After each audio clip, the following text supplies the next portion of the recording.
How do you scientifically measure a human feeling? It sounds like a philosophical riddle, right? But what if I told you that figuring out how much your groceries cost today, like literally understanding inflation itself, depends entirely on solving that exact mystery? Welcome to The Explainer. Today, we're diving into a genuinely fascinating piece of history. We're going to look at how early 20th century thinkers tried to crack this impossible puzzle, basically attempting to build a bridge between our messy, internal human desires and cold, hard, objective math. All right, here's our roadmap for today. We'll be covering the Viennese intellectual crucible, subjectivism versus logical empiricism, the problem of price levels, Haveler's ingenious bridge, bounding the unmeasurable, and finally, the limits of measurement. Let's jump right in. Section 1. The Viennese intellectual crucible. So, early 20th century Vienna was this absolute hub of intellectual revolution.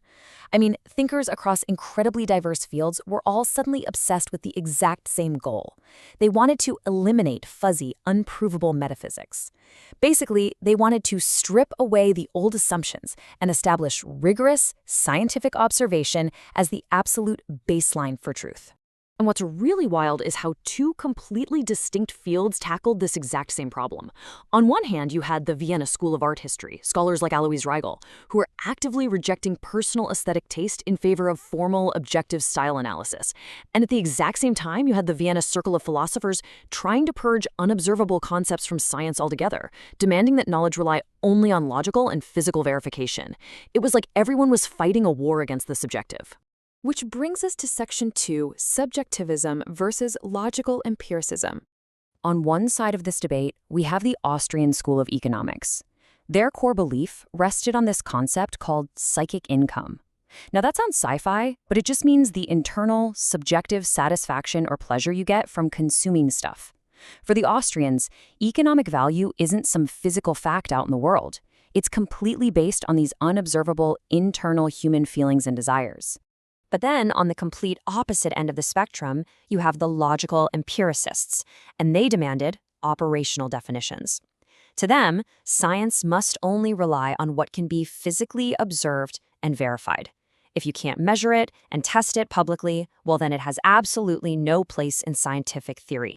So, here is the crucial point, this seemingly impossible divide. The Austrians believed human choice was fundamentally driven by subjective feelings that you literally cannot see. Meanwhile, the empiricists demanded observable data and formal logic, completely rejecting inner feelings as unscientific. So how do you create a science of human economics when the two main camps can't even agree on what's real? Section 3. The problem of price levels. Listen to the weight of this warning from economist Gottfried Haberler. He wrote, "These terms are collective concepts. We want to fall back as often as possible on the final elements of all economic activity, to human actions, so that we are not misled by collectivist mystifications."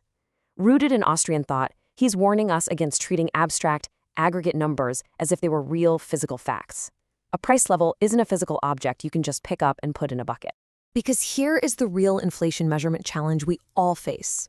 A general price level does not actually exist in nature. Think about it. When you go to the store, you only observe individual prices and individual quantities of goods.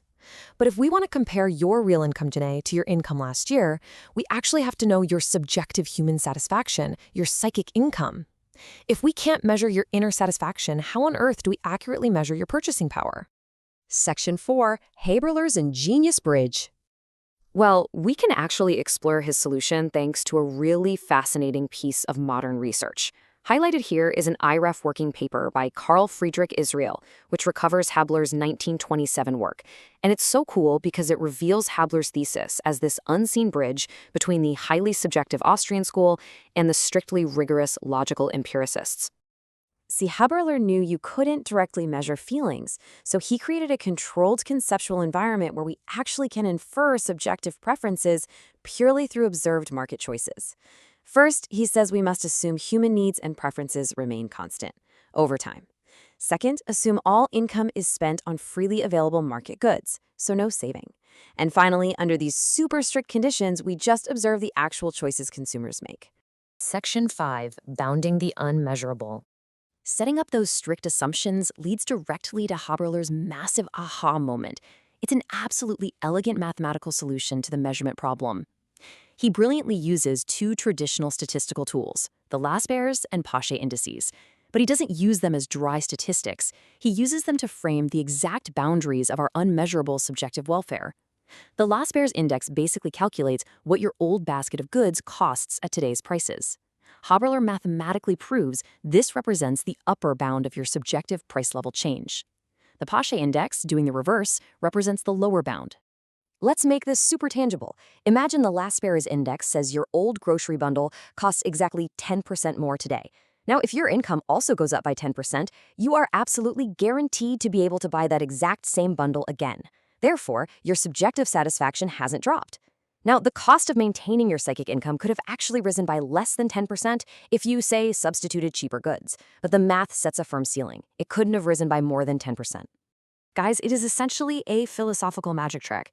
And why does this matter? Because Haberler successfully used strict, empirical market data, the exact thing the logical empiricist demanded, to map out the boundaries of a deeply subjective human feeling, which totally satisfied the Austrian economists. He literally bounded the unmeasurable. Section 6, the limits of measurement.